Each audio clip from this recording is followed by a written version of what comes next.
ఎర్రవెల్లి వ్యవసాయ క్షేత్రంలో కేసీఆర్ దంపతులు పూజలు చేస్తున్నారు. వేద పండితులతో నవగ్రహ యాగం చేపట్టారు బీఆర్ఎస్ అధినేత కేసీఆర్. యాగంలో కేసీఆర్ కుటుంబ సభ్యులు, పార్టీ ముఖ్య నేతలు పాల్గొన్నారు.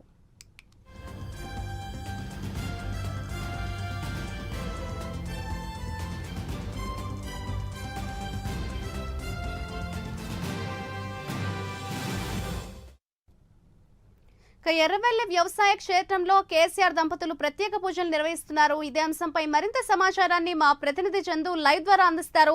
చందు, చెప్పండి, అటు ఎర్రవెల్లి వ్యవసాయ క్షేత్రంలో చూస్తే నవగ్రహ యాగం అయితే అటు కేసీఆర్ దంపతులు అయితే చేస్తున్నారు. సడన్ గా ఈ నవగ్రహ యాగం చేయడానికి వెనుక ఉన్న ఆంతర్యం ఏంటి అని అనుకోవచ్చు అంటారు?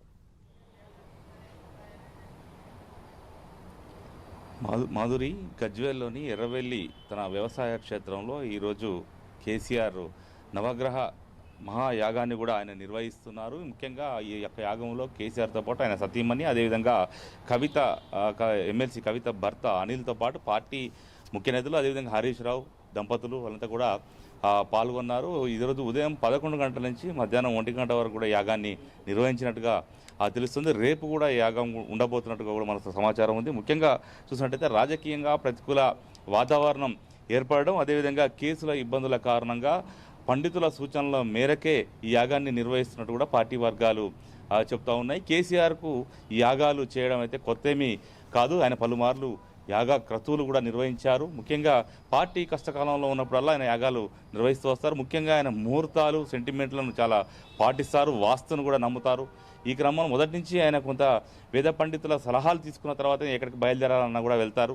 ఇవంతా కూడా పరిపాటి ఆయనకు. అయితే ఈ ముఖ్యంగా చూసుకున్నట్టయితే 2004 ఎన్నికలు తర్వాత కూడా కేసీఆర్, అంటే 2004 ఎన్నికల తర్వాత రిజల్ట్కు మధ్యలో కూడా కేసీఆర్ ఒక యాగాన్ని కూడా నిర్వహించారు. ఆ తర్వాత 2009 మళ్ళీ ఎలక్షన్ల అప్పుడు కూడా చండీ యాగాన్ని, సుదర్శన యాగాన్ని కూడా ఆయన నిర్వహించారు. అదేవిధంగా 2015లో కూడా అతి ముఖ్యమైనటువంటి ఆయుధ చండీ యాగాన్ని కూడా పెద్ద ఎత్తున ఆయన వారం రోజుల పాటు ఎర్రవెల్లి తన ఫామ్ హౌస్లో నిర్వహించారు. అప్పుడు అప్పుడు ఉన్నటువంటి రాష్ట్రపతి ప్రణబ్ ముఖర్జీ కూడా దానికి హాజరయ్యారు.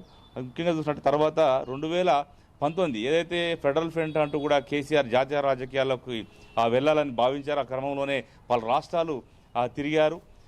అయితే అసెంబ్లీ ఎన్నికలు ముగిసిన తర్వాత మధ్యలో ఆయన ఒక యాగాన్ని కూడా చేశారు. అప్పుడు రాజశ్యామల యాగాన్ని కూడా ఆయన నిర్వహించారు. మరోవైపు 2023లో కూడా రాజశ్యామల యాగాన్ని నిర్వహించారు. ముఖ్యంగా చూసినట్టయితే ఇప్పుడు ప్రధానంగా యాగం చేయడానికి ప్రధాన కారణం గత 5 నెలలుగా కూడా ఎమ్మెల్సీ కవిత తీహార్ జైల్లో ఉండి ఇటీవలే ఆమె మళ్ళీ హైదరాబాద్కు చేరుకున్నారు. బెయిల్పై విడుదలై వచ్చారు.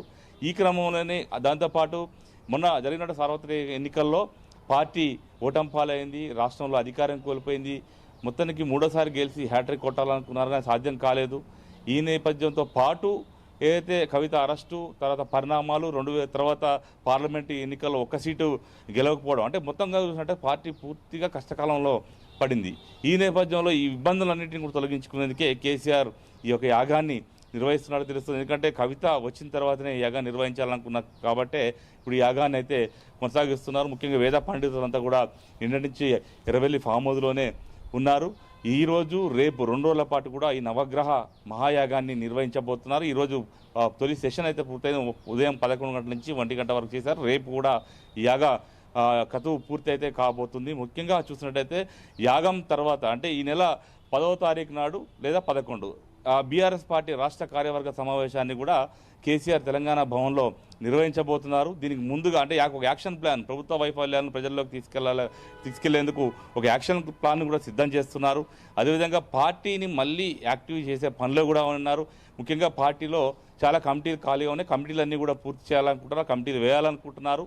ఈ క్రమంలోనే పార్టీ ముఖ్య నేతలందరినీ కూడా సమావేశపరిచి ఈ నెల రాష్ట్ర కార్యవర్గ సమావేశాన్ని కూడా ఆయన ఏర్పాటు చేస్తున్న నేపథ్యంలో ముందుగానే ఈ యాగాన్ని కంప్లీట్ చేసుకొని మళ్ళీ పార్టీకి పునర్వైభవం తీసుకొచ్చేలా ప్లాన్ చేస్తున్నారు. Madhuri, right, thank you Chandu.